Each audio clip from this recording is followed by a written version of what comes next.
selon une statistique, un gardien de but a autant de chances d'arrêter un but en ne bougeant pas qu'en plongeant à droite ou qu'en plongeant à gauche. Et là, vous me dites, c'est quoi le rapport avec la bourse? Bonjour John. Bonjour David. John Plassard pour la Banque Mirabeau. Donc vous pensez que c'est la même chose pour les marchés financiers, c'est-à-dire parce que je vois pas trop le lien entre le foot et la bourse là. Ça doit pas être le seul. Tout à fait, vous avez tout à fait Et puis raison. l'euro, Mais pourtant, et puis l'euro, c'est fini, hein, ou presque. oui, et puis la France qui a perdu contre l'Espagne, je sais, mais vous avez une étude qui a été publiée, une étude très sérieuse par un groupe d'études israéliennes qui a étudié dans plusieurs championnats, plusieurs divisions, 300 pénaltys qui ont été tirés. Et on constate que, eh bien, normalement, le gardien de but, à 94%, saute à droite ou à gauche qu'il reste donc au milieu seulement dans 6% des cas. Pourtant, lorsqu'on regarde cette étude, on constate d'abord que globalement, normalement, un tireur tire à 39% à gauche, à 32, environ 32% à droite, et au centre à 29%. Qu'est-ce que ça veut dire plus clairement? Ça veut dire que un gardien de but a presque autant de chances d'arrêter un but en restant au milieu, parce qu'on a 29% de chance, qu'en sautant à droite ou à gauche. Et en fait, je mets ça en parallèle avec les marchés financiers.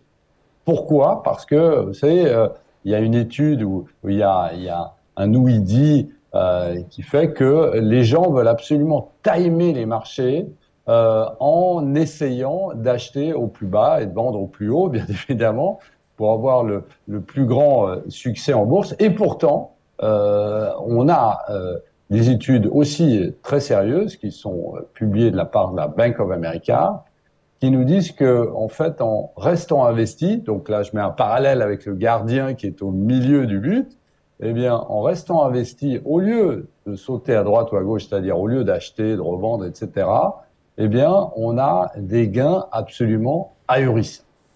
Donc on cherche pas le creux du marché, il faut se laisser porter par la vague, c'est ça le message?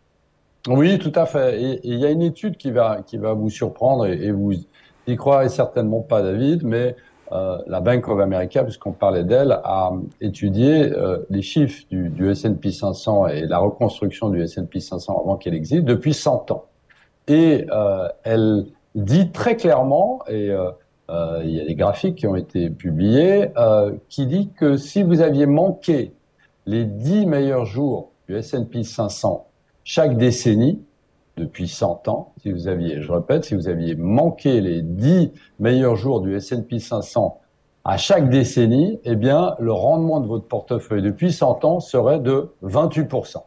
D'accord? Vous allez me dire, ouais, c'est pas très bien. Bon, c'est positif, mais c'est pas très bien. 28%, c'est quoi? C'est sur quelle période? Alors, c'est la période depuis 100 ans. Mais c'est pas Si... 28% par an. C'est pas... Non, non, c'est pas 28% par an. Non, non, D'accord. du tout, du tout. C'est 28% Ce... autour. Exactement.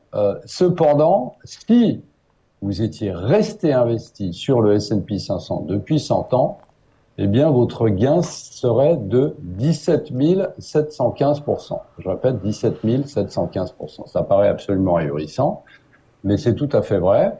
Et surtout que on est dans une situation, évidemment, on voit que essayer de timer le marché, eh bien, vous manquez souvent, voire toujours, la la meilleure journée ou, dans le cas contraire, si vous êtes vendeur sur les marchés, eh bien, la plus mauvaise journée.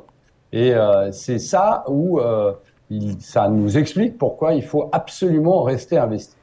Alors, bien évidemment, ce qu'il faut faire très attention ici, c'est que si vous prenez certains secteurs ou certains marchés, eh bien, vous êtes dans une situation où potentiellement, vous n'allez pas recouvrer votre gain tout de suite. Si je prends l'exemple, par exemple, du Nikkei, vous savez que le Nikkei, on est revenu il n'y a pas très longtemps sur des plus hauts historiques, grâce notamment au fait que la devise japonaise est baissée, mais ça c'est une autre histoire.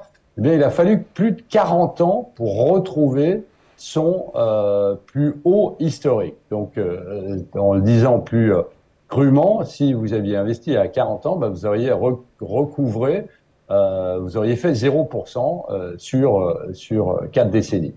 Autre exemple, si vous choisissez mal, par exemple, votre secteur, si vous aviez, par exemple, investi à fond sur le secteur de l'énergie, par exemple, ou de l'énergie renouvelable dans les mauvaises années, ces dernières années ont été un exemple, eh bien, vous auriez fait, bien évidemment, une moins bonne performance que si vous aviez investi sur le secteur de la technologie. Alors, qu'est-ce que ça veut dire très concrètement? Ça veut dire que si vous voulez évidemment avoir le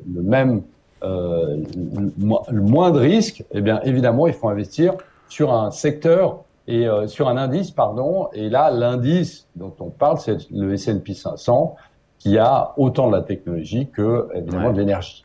Quelle est la conclusion, John? Parce qu'il y a un côté frustrant de dire que finalement, il ne faut pas chercher à être actif, il faut juste être bon père de famille, bien diversifié, et puis laisser son investissement dormir. C'est ça la conclusion? Oui, tout à fait, exactement. Alors, vous l'avez dit, c'est extrêmement frustrant.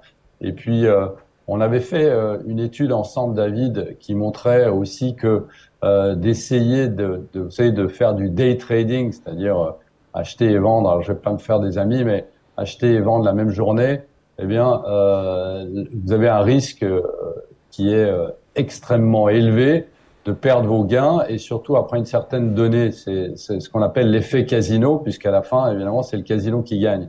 Et donc, l'idée ici, c'est de dire que effectivement, alors on peut changer, on peut faire évoluer son portefeuille en choisissant, comme on l'a dit, eh bien, un secteur qui devient de plus en plus évident. Là, ce serait l'intelligence artificielle depuis un moment. Il fallait être dedans. Il faut être dedans toujours aujourd'hui.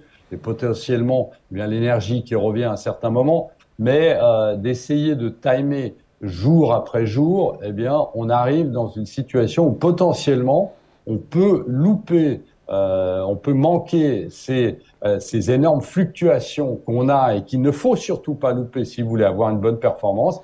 Et le meilleur moyen de ne pas les manquer, ben, c'est de rester investi. La théorie du gardien de but en bourse, signé John Plassard pour la Banque Mirabeau. Merci John, salut. Merci David.